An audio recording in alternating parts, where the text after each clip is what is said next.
All right. Well, welcome to episode 7 of the Thriving Life podcast, designed specifically to help you thrive rather than just survive the challenges of life, leadership, and faith. And today, I am joined by a good friend of mine, John Grams, who we've worked together for a little bit of time here together. And among other things, as you're going to hear in just a minute, plays an important role here in our church as he leads Celebrate Recovery here at Mission alongside his wife, Dee. Before we jump in, just real quick, I want to say, make sure you subscribe to the podcast if you haven't already, so you can be notified every time we post new content. Also, if you find any of this information helpful, we would love for you to share this with friends through social media. By clicking the share button if you're watching the podcast on YouTube or however you get your podcast. We'd love for you to share it with other people. So as I said a minute ago, before we jump in, tell us a little bit about you, John. Welcome to the podcast, by the way. Oh, thank you. I'm thrilled to be here because I get to talk about one of my favorite things, which is recovery. But first, I'd like to talk about a few things, just tell you who I am. I grew up in Northern Illinois in a strong Christian home. I was in church all the time. Like, we went to church Sunday morning, Sunday night, Wednesday night. Oh, and I went to a Christian school. So I was actually in church 6 of 7 days a week, all the time. You were getting indoctrinated. I was in church all the time for sure. I got married about 13 years ago this month. My wife and I are celebrating our 13th wedding anniversary shortly. And Congratulations. Thank you. And I have 4 adult kids. Both my girls are actually pregnant right now, so I'll have grandbaby number 2 and 3 coming up very quickly. That's and awesome. I have a 2.5-year-old redheaded grandson who is Papa's boy. That's awesome. You spend a lot of time with him? Oh, absolutely. Yeah. Driving around on the tractor. That's great. Papa's tractor. That's all. I bet you he loves Papa's tractor. He loves Papa's tractor. Those will be stories he tells long into life. So this last weekend, we kicked off a series. If you haven't been with us or you're not part of our church, we kicked off a new series called Rebooting Life. And while there's lots of conversation about reopening America and reopening Arizona and what that's going to look like, and some people are super anxious about it, and some people are anxious to get it going, I thought we'd start a conversation about what it looks like to reopen life and reboot life. And you've been a significant part of this content in our content meetings, and especially this last weekend, you spoke into heavily kicking this off. So I just thought I'd start with the question of, how'd you feel about week 1? Be gentle. And what would you add to that conversation, that we talked about in terms of taking a personal inventory as being a first step as we're reevaluating and talking about rebooting our lives post-COVID-19? I loved week 1 and that talk about the fearless inventory. I'm not sure if I'd add a whole lot, but the idea that you posted when you put that quadrant, I just love the way that did it, because it's one thing I talk about all the time is keep it balanced. And your quadrant was so perfect the way it had a positive column for things I want to keep that were prior COVID, as well as the positive times, the things that have developed now that I want to keep. Because I know for me, when I try to do an inventory, I'm my own worst critic. Like, I can pick on myself very, very well. And so it's easy for me to see the negative. It's hard, and people actually have to push me to, hey, keep it positive. There are some good things. Yeah. So when we do an inventory, it's important to look at the good stuff. And I think that's natural. I think more people, even though most of us trend to having a positive view of ourselves and a positive view of the world, and maybe overly positive, as we talked about this weekend, when we sit down to evaluate, we immediately think, oh, I got to write down all the negative stuff. And it's like somehow this discipline has to be negative. And that's not really the point. The point is to evaluate, hey, what's going well, what's good, and then what's not going good, especially with these quadrants. And for those of you who didn't see or hear the sermon, I drew a chart, and it's basically 4 boxes, and it's evaluating positive and negative prior to the coronavirus season or quarantine or COVID-19, whatever you're calling this, the positives and negatives in your life prior to that, how things were going, and then during this season. And we talked about, things that need to be left behind, things that need to be recovered, things that need to be carried forward, things that need to be recovered from. I really feel like, and I hope people find value in this. And I do think, I mentioned this to you earlier, I think some people find more value in exercises like this than others. And some people listen to that and they go, oh yeah, that's a good idea for somebody else. Or I've already done that or whatever. So, for those people who are sort of reluctant to maybe actually write this down or, sort of engage intentionally in this process, what would you say to somebody who's skeptical about this, or somebody who might even say, hey, why drag up those things? Or why are you kind of pulling out the negative things, especially, my shortcomings in the past? Like, we have this message of grace. God's forgiven those things and forgotten those things, which he hasn't actually forgotten them. He's just removed them from us. But why shouldn't we just forget those things and leave them behind? What would you say to somebody? But yeah, the thing we do is we buy into this lie that time heals all wounds. Like if I don't talk about it, it doesn't exist. Like there's this idea of, well, in fact, I think our bodies sort of block it out at times. You've heard of people like in their past that may have had abuse, and in their adult lives they know nothing about it until they start doing an inventory, and these repressed memories come out. Not that we're encouraging that, but the thing is, we realize in recovery journey that people who are willing to take the deep steps to go deeper into inventory, that God's not going to bring up something into your memory unless He's ready to heal it. And that's really what it is. It's not about trying to find forgiveness. Like we don't need to make a big long list of everything we did wrong so we can ask God, please forgive me. Yeah. What we're looking for is what James 5:16 talks about, that we confess our sins to each other, pray for each other so we can be healed. Right. And the key word there is that we want healing. Yeah. And so if we can bring up this hurt, it's not to rehash or it's to find healing. Yeah. And to be clear, like there's some of those things we've not healed from a really long time ago. Then there's some things that are sort of recent past, maybe just prior to COVID, like maybe we had some unhealthy things happen to us or happen in our relationships that we need to heal from that maybe surfaced in this season or we recognized in this season. I was just re-looking at a survey today that we took of people in the church, and over 60% said that there was something that they recognized that was unhealthy about their life prior to this season because of going through this season. And then an even higher percentage of that, even almost 65%, said that they felt like they needed to make some significant changes based on what they've seen and understood.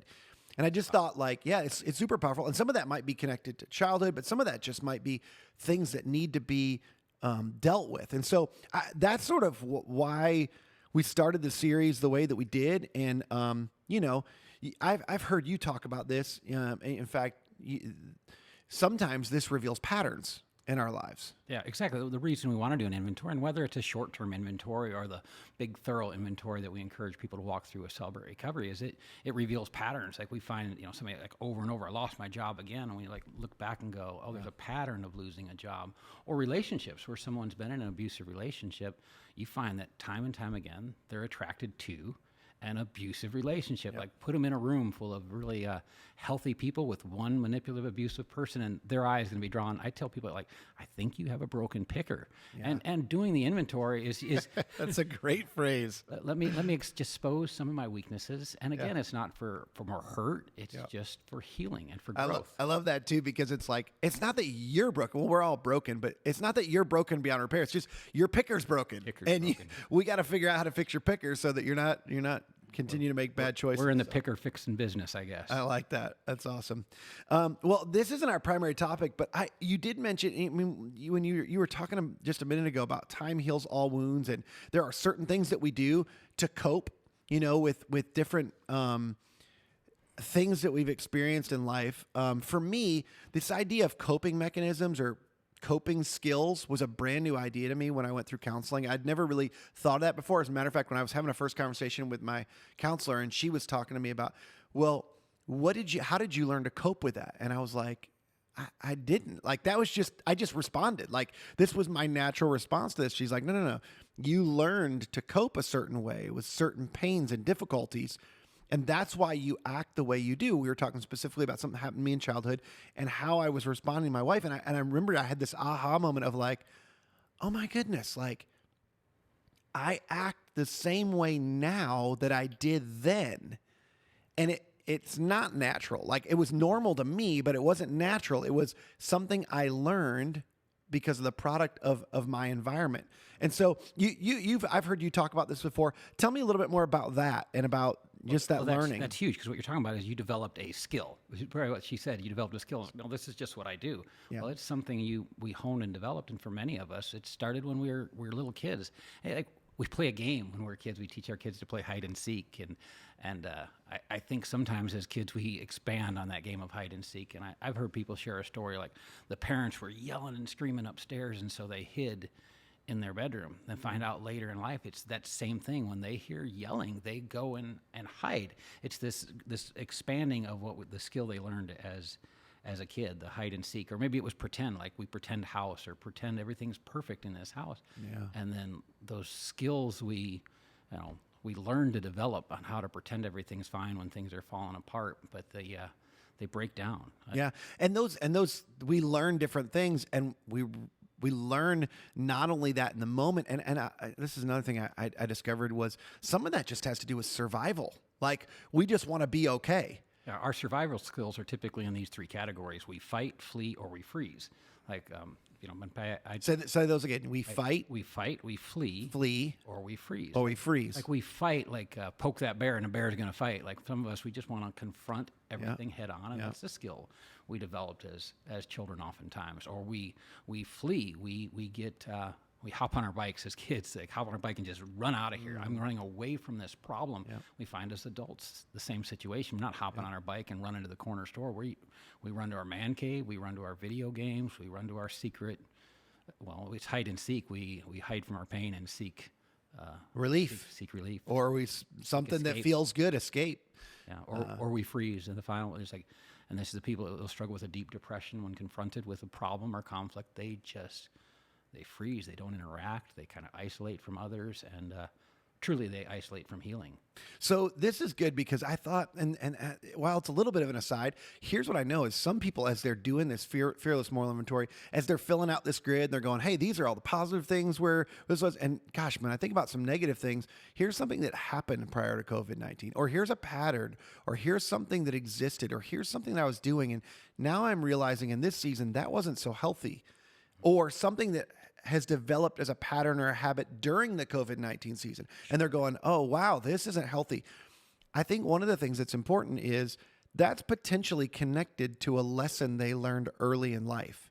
Absolutely. And either prior to this, the current climate of their life, the previous climate of their life, or the current climate during COVID-19 brought up an old lesson that they learned, and they operated according to that lesson and responded and reacted. Sure, that's very good. That's powerful. So I think that was important. The reason I bring that up is because I think that idea of, again, when we run into those negative things, it's that what you said, the fight, or we flee, or we freeze, like just being able to identify, what do I do? And then start going, why do I do that?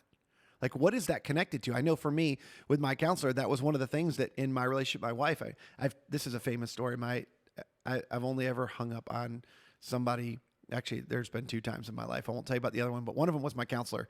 And we were talking on the phone, and she said, Joel, a healthy man, and she is a woman, a healthy man just doesn't respond that way. And that first thing I thought in my mind was, what do you know about being a healthy, you're a woman. I thought super sexist, and she was way smarter than me, but I was just so mad. I was like, you're a healthy man. And so I literally just hung up the phone. Well, I clicked the button, hung up the phone. And she was super gracious and forgiving when I called her back. But I think my thought in that was I was just mad. That was the fight thing in me. It was I wanted to confront this but I didn't know how. And so in that moment, it was do I fight or do I flee? I was mad, but I didn't have any ammunition. And so where I would normally fight in that moment, I sort of ran away from it. And I thought, gosh, what is that? Why did I do that? And so that's why I called her back and we talked through that. But, these aren't healthy responses, but they feel natural to us because of the lessons we learned in childhood. Yeah, I wish I could say I only hung up on people 2 times. I can't count the numbers, but I work a recovery program for anger, and typically my response wasn't to gently push a button. I have thrown more phones than you have gently hung up on. Well, I've thrown other things, but not phones. They're too expensive. I can't afford to replace them. So, here's where I want to go next in this conversation. Specifically in homes that we grew up in, we learned certain lessons, and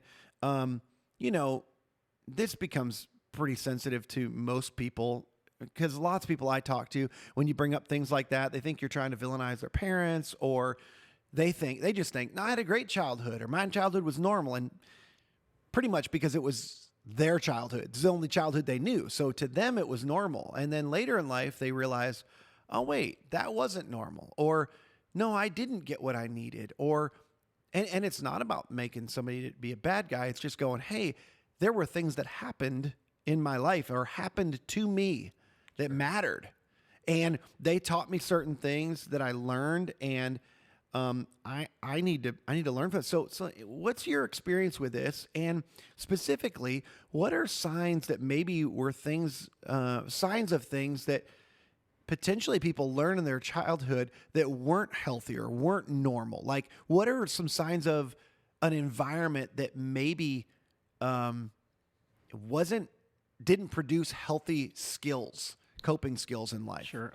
I can stick to my story, and maybe some can relate to that. Okay. Everybody's Yeah. story is a little different, but Sure. I told you I was in church a whole lot. Yeah. And my family was really big for generations and was quite a large part of our large church growing up.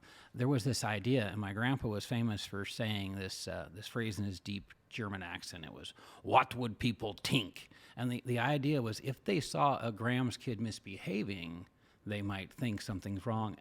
And so I had this idea. Now that my parents were great, strong Christians. My dad's a deacon. My mom's a preacher. Like, they loved and showered us with affection. I got this idea growing up that when I walked into church, I had to behave differently.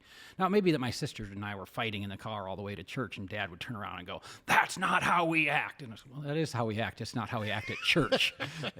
But I learned this. You learned a lesson there. I did. I learned that I had to pretend things were fine when things weren't fine.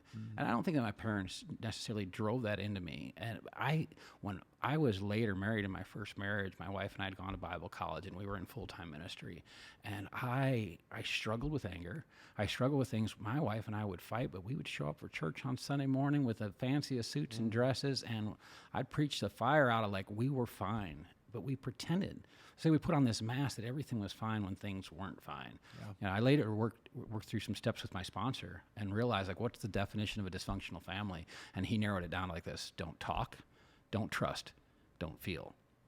I hammered it. I had all three of those in several of my past relationships. So that's good. So in some indications that maybe something's not healthy, and this is good for parents and for people who are reflecting on their childhood when it's like, hey, we don't talk about that.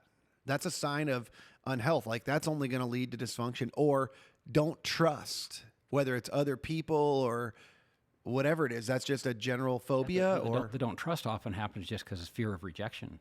Like, if I'm too honest with you, if I'm open with you, then you might reject me. Yep. And then the last one's don't feel, which I think is one of the biggest things that people deal with, is because we don't learn to trust our feelings. Like, God gave us feelings for a reason.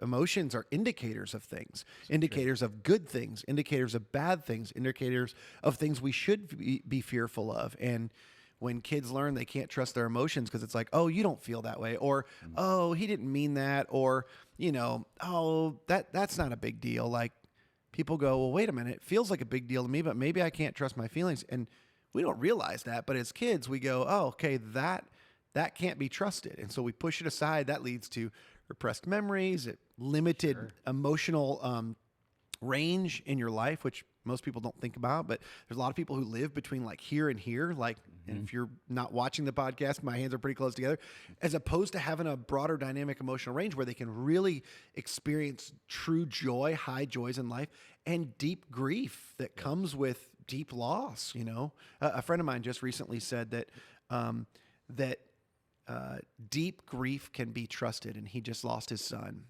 who took his own life. And I just read a post the other day that he said deep grief can be trusted because it's an indicator of deep love. Oh, that's so good.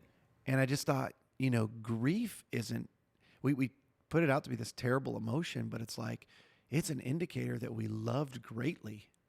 And I think there's something beautiful about that. But if you can't trust your emotions, you can't love greatly if you can't open yourself up to risk and trust that could get lost and you could grieve deeply in that. Sure. So I think that's a powerful idea, you know, as we're thinking through that. It is, I think we take our reactions, our coping skills to fight, flee, or freeze, so we can stay in that comfort zone that you hammered right there. And doing the inventory may bring us down to that point, but it brings us down to just a brief moment of working through this pain. It's going to hurt. I mean, and so you got to be careful. You don't want to go too deep in inventory just kind of on your own at your kitchen table right now. Like, maybe just take some things lightly. But when you go deep and you find that pain, it's going to bring you to the other end of the spectrum, which is great healing, which is what we talk about here at Mission all the time. It's thriving life. Yeah. Because here's where we want to be. Yeah. And I don't honestly think we can get there until we've been through the process of the pain. My counselor would say that sounds important. And I think it's important for a lot of us. Sure. Gosh, because we don't, the pursuing of pain and difficult conversation is not a natural thing to do. But gaining a picture, like you said, of what's possible on the other side of that, what it opens us up to if we're willing to move in that direction, I think is really powerful. I mentioned that some people may not, make this fearless or thorough moral inventory sort of a priority in their life. But I know there's other people who are looking for resources to explore deeper some of these negative recent events, whether they're recent difficulties or further past difficulties. So whether it's recent or distant past, what are some things that you do? I know you mentioned to me a worksheet that you guys use in CR that's been super helpful to you and other people for how to work through some of these things. Yeah, at Celebrate Recovery, we have a pretty clear worksheet, and it breaks it down into 5 categories. Okay. The first category is the person. In the category, we would write down who or what has hurt you. The second thing we'd write down is the second column is the cause, and the cause is like, what did that person specifically do that hurt you? The third is the effect, how that action specifically affected your life. We can break these down in a little bit with maybe an example or two. But the fourth column is the damage, what was injured. And in that column, we're going to list like some of these things damage us socially, how we respond to others. Some of us damaged our relationships in the social category.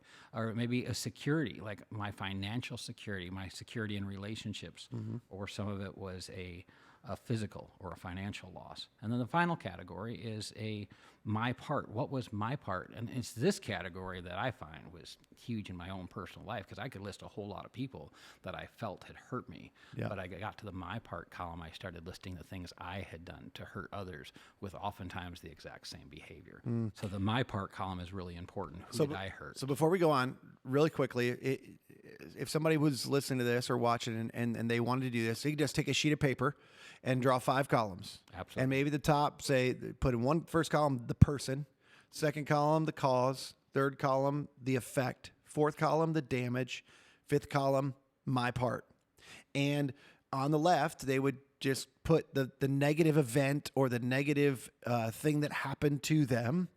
And then they just go everything connected to that event, the person, the cause, the effect, the damage, and then what was their part, whether it was their reaction to it or whether something they had done similar to somebody else so that that's why they recognize or this impacted them so much. Give us a practical example of, how that would play out. Yeah, it's real simple, and I would advise somebody not to go to the deepest, hardest one first, but to start, somewhere easy. Like one, I could give an example of one that I experienced. For me, I just define it like instead of a specific name in the name column, like the cool kids lunch table. And it's just a category. It's really not that there necessarily was a cool kids lunch table, but certain groups or cliques as a kid growing up that maybe you wanted to be a part of. I couldn't fit into. I didn't feel like I was welcome. The cause that maybe those, for me, there was a certain group of people that passed the ball to each other on the basketball court, and I stand over there going, man, if they just passed me the ball, I could win, but I didn't feel like I was part of their crowds. They wouldn't pass me the ball. So in the person column, I would put school kids, and then in the cause, I was like that. I felt picked on. That was the cause. In the effect column, I felt, and this is where we start hitting the feels, I felt worthless and good for nothing. For the fourth column, what is the damage? The damage was social. In fact, like I fear cool crowds, like being too vulnerable. I think they're going to make fun of me. What was my part? And this is where it gets real. I live in fear. Oftentimes to this day, I avoid certain cool crowds. Like I'm not going to fit in that group. I mistreat others with similar behaviors. There's times I've been the head of a clique, just pushing people away that I had to own up for. And I think oftentimes I would cover my own low self-esteem with this false sense of pride, because with this tough exterior shell, I can avoid the pain of getting hurt and appearing weak. So this is so fascinating to me, because when you first sent me this illustration, I just thought, what? Like, I just would never know. But then when I got to the very end and I read the description of, hey, this tough outer shell, like I see that. Like and I don't see it in an extreme way because I obviously you've dealt with this to some degree, but I can still see it because you do come across as very confident and you come across as this man's man, tough guy. Like I don't think when I think of John Grams, I do not think insecure. But for you to say, hey, even to this day, so the event was, sort of being rejected by the cool kids. There's the cool kids were the person, the cause was you felt, excluded or picked on or rejected. It caused you to view yourself a certain way, negatively, worthless, not valuable. It caused you to avoid certain crowds, maybe, not even be courageous enough to engage with certain people that, might have added value to your life or you could have added value to their lives. And then you began to exhibit the same behavior with other people. This is where it gets really dangerous for me because I own my own construction business. So most places I walk in, I'm the boss and I'm in charge. And people sometimes fail to meet my expectations on the job site. And if I'm not careful, I can come across really harsh and almost abusive in just verbally just lashing out at people. Mm-hmm. And so I have to walk through this process on a regular basis to make sure I don't fall into the far extreme category of being a jerkaholic. That's cool. I mean, I just think it's powerful because, there's some people I think who could listen to that and go, I mean, come on, that's really from the cool kids lunch table in your childhood. But when we realize that these are actual skills, and not good skills, but they're actually skills that you learned at a young age that become embedded. I mean, there's an imprinting that happened and there was a programming that happened in your life. Yeah, absolutely. But I'm about done with the spotlight on me. What about you, Joel? Why don't we pull one from your cross sheet? Well, I'll tell you the first thing that came to mind for me, and I don't know, this is a little weird. But years ago, I had a staff member that actually betrayed me pretty significantly, and they lied to me and about me to others, and I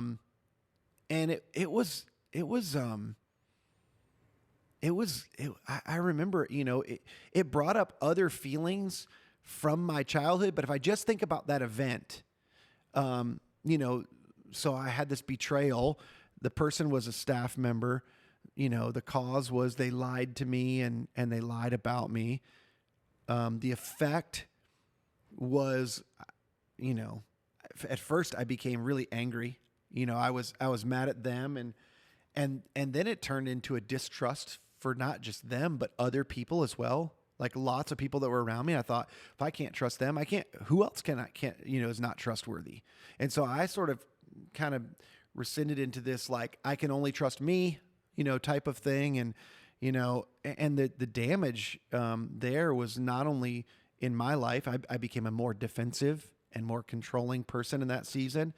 But I failed to shepherd and pastor other staff members that I was afraid of becoming too vulnerable to, because for fear of them betraying me as well, or, them, lying to me or lying about me. And in fact, I remember in that season, every time somebody would reach out to talk to me, I thought, here comes some bad news. Like this, I literally thought, okay, what is it going to be? Who is it going to be now that's betraying or walking away, or what's the story I'm going to hear? And I just remember thinking at one point, like, this could be anybody around me. Sure. And it was super unhealthy. And I've been able to process this with my counselor, but the thing is, I realized I had a part in this, and it wasn't. At first, I thought I don't have any part. Like this, it's this person's fault. They set into motion all this, this cascading events that happened as a result of this, in terms of how I impacted other people. I put it all on that person. This was their issue. They owed me. I wasn't really open to the fact that I had a part. Sure. But then I realized, like, I made choices as to not just how I would react in that moment, but how I would respond and how I'd continue to move forward. And, it was only after actually confronting that action and behavior and processing that and realizing and choosing to forgive and finding healing, confessing to other people what I was doing as a result of that event in my life, that it began to change my behavior, and I began to trust more. And I was, and it was risky. I was still making myself vulnerable, but I also became a much better shepherd and pastor for my team and the people around me. So I would say it was significant. It's a great spot to say that sounds important. Yeah, exactly. You sound like my counselor. It's actually said, and you brought this up, is hurt people, and that's what happens when we're hurt. And why should we do the inventory? Yeah. Well, for one reason, we can get to this point. Hurt people, and if I bottle up the hurt, I'm gonna hurt others with some of those actions you were talking about. But where you nailed it is getting healing. Well, what can healed people do? If hurt people, healed people can help people. Yeah. That's really where we want to be. Yeah. I would even take that one step further. I mean, ultimately, I believe God's the one who heals all of us, but like, he heals people through us. Absolutely. So healed people can actually provide healing towards people. And, I love that. I haven't heard that side of it. I've always heard the hurt people. And I think that is the thing. It's like, who's going to stop the cycle? Like, whether it's a recent hurt, like it happened in this COVID season, and somebody, a boss, a friend, somebody you thought you could count on, somebody you thought, would be there for you, but wasn't there for you. Like, that's an event that happened, and it may be connected to something deeper, or it may just be something that happened in the moment that could set forward it could trigger a series of events that causes hurt to a lot of other people. Maybe people you really care about, people you love, people that are close to you. And if you don't do this sort of inventory, even in the moment, and quickly, like which is why I love your 5 columns, detail this out and go, okay, what's the damage and what's my part? I want to take ownership for my part, and I want to make sure this doesn't continue to flow out of my life or have downstream effects in my life. I mean, that's a super powerful and practical exercise.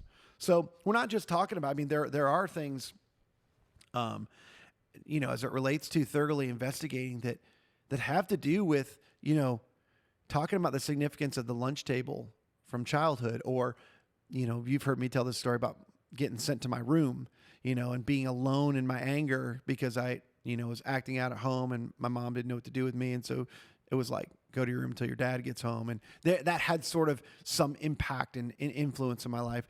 And all those are important, and everywhere in between. I think that's why this evaluation is important, whether it's just recent events or it's distant events. Doing a fearless moral inventory, going, I'm not going to be scared of what I discover here, because I realize anything that I unearth has the potential to provide healing in my life and in the lives of people around me. Yeah, absolutely. It's important. The easy ones to break down this chart on would do, like the business partner that messed me over in a business deal, or the ex-spouse that hurt me this way or that way, or a bully in school. Those are the easy targets. When we're really ready to go deeper, we could actually look at some imaginary things, like perhaps you could say like white picket fence. Like I always dream my house, I would have the perfect family. We find ourselves walking into the church and looking at other people going, man, if my family was more like that family. Comparing my insides with their outsides, I never quite measure up, but different things. Like for me, a big one was a dream job.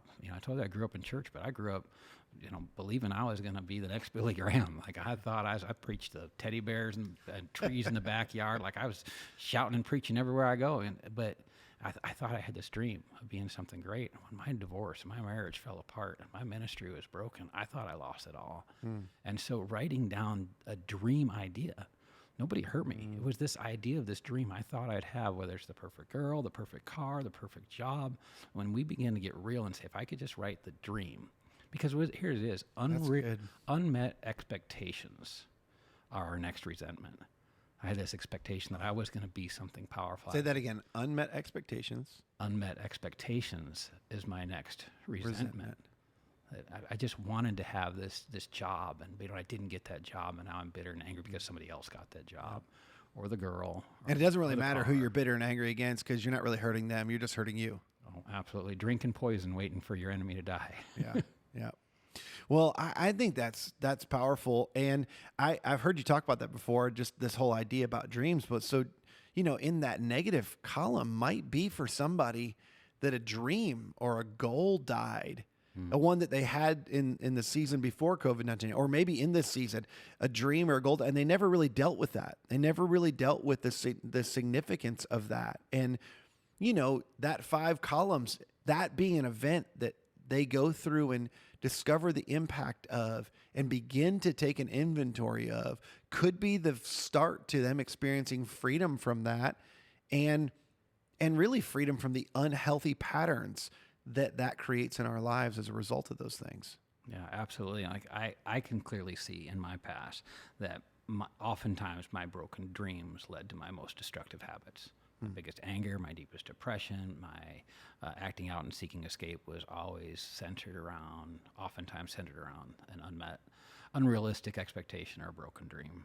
So before we wrap up, step 5 in the recovery process is an important one. And I want you to talk about that just for a second before we finish, because it's one thing to sit down and draw a chart and sort of in my bedroom or, in the quietness or the privacy of my own thoughts and life and journal or whatever it is might be.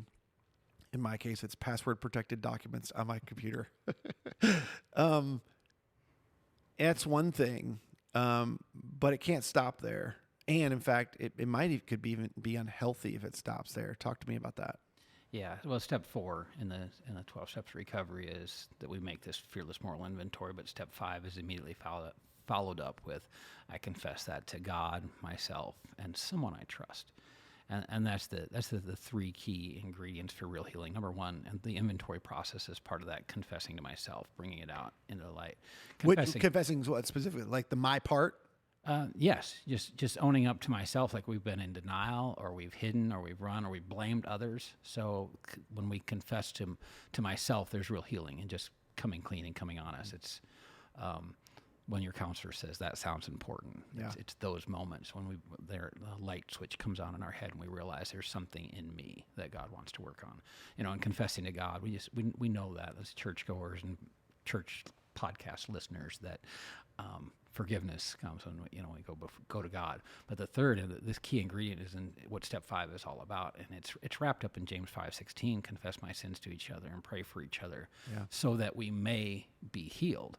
And it's not the process of looking for forgiveness. Like it's not that we go to this religion where you have to have a confession partner and you have to go to this and bring it all out for forgiveness. But what we're searching for is the hope that's found in healing. And what we want is healing. And that healing happens when we can go to someone we trust. And of course, we have to have a boundary in place that it has to be somebody you trust who's not going to go and tell others. But it's vital that we have that strong person in our life, someone who's not afraid to speak truth, but honestly, someone who will listen and hear. Which is why I included you in this conversation, not just in the podcast, but in the content of the series, because, if you remember the question I started with in the series, Rebooting Life, is what should be recovered?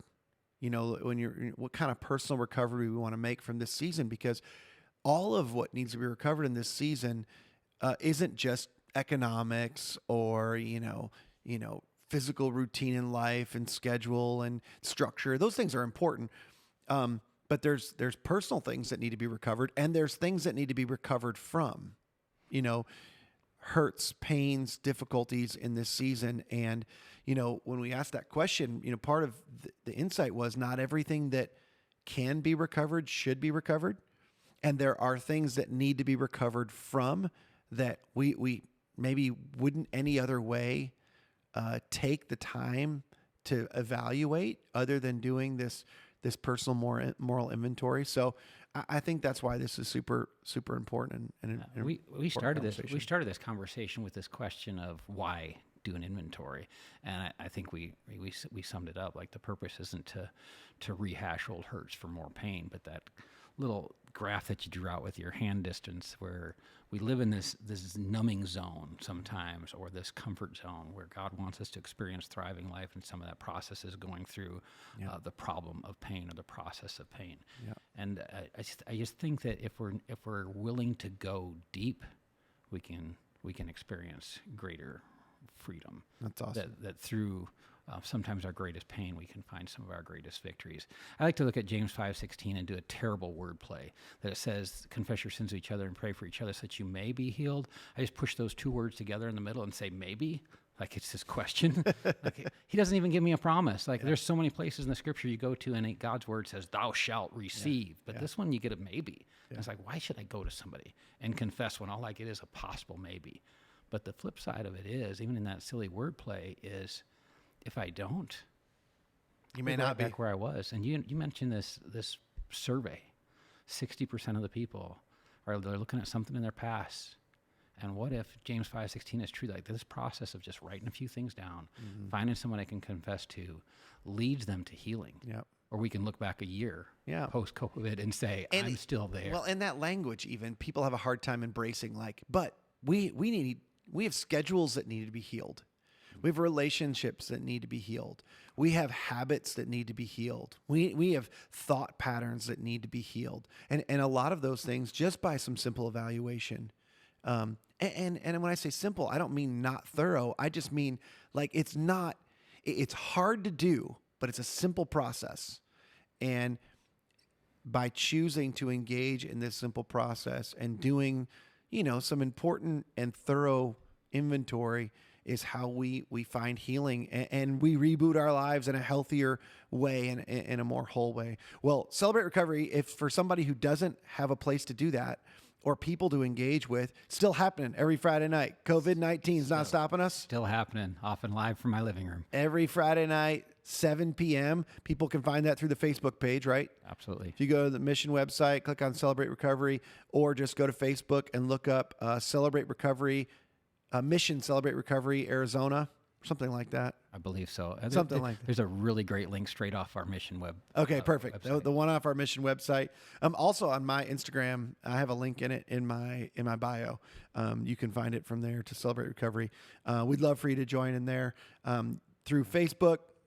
Please send us comments, feedback on this. I'm going to try and figure out a way to get the list of those things into the show notes or onto YouTube so that people can have that list for those five columns. Yeah, I'd like to say as far as the Friday night, what we're doing right now online is we're offering a teaching or a testimony, but we also have an opportunity for Zoom meetings. So if you're specifically hurting with a issue, we have male and female groups that have specific breakdowns. Like what are some of the specific groups? We have a men's chemical group, a men's anger abuse recovery group. We have a men's sexual integrity group. We have a women's abuse recovery group, a women's anger and control group. I say women's abuse recovery group, and a women's chemical or non-chemical addiction group. Okay.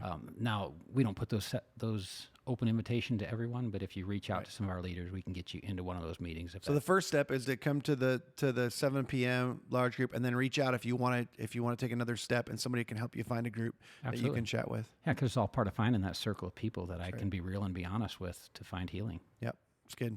Hey, thanks for your time today. I appreciate you being on our podcast. Oh, thank you. It's always good to have you around. John's such a valuable team member. I can't go to Mexico and ride my quad right now because I got the border closed, so I might as well be here. Well, we'll take it as a fallback plan for you. I hope you get to Mexico to celebrate your anniversary coming up because I know that's what you guys are planning to do. Hopefully that will work. I'm a little doubtful about whether they'll open the borders or not, but I hope that'll work for you. As for the rest of you, thanks so much for joining us today on the podcast. I hope you'll join us next week as we continue this conversation about specifically what it looks like to reboot life in a healthy way. Thanks so much. Thank you.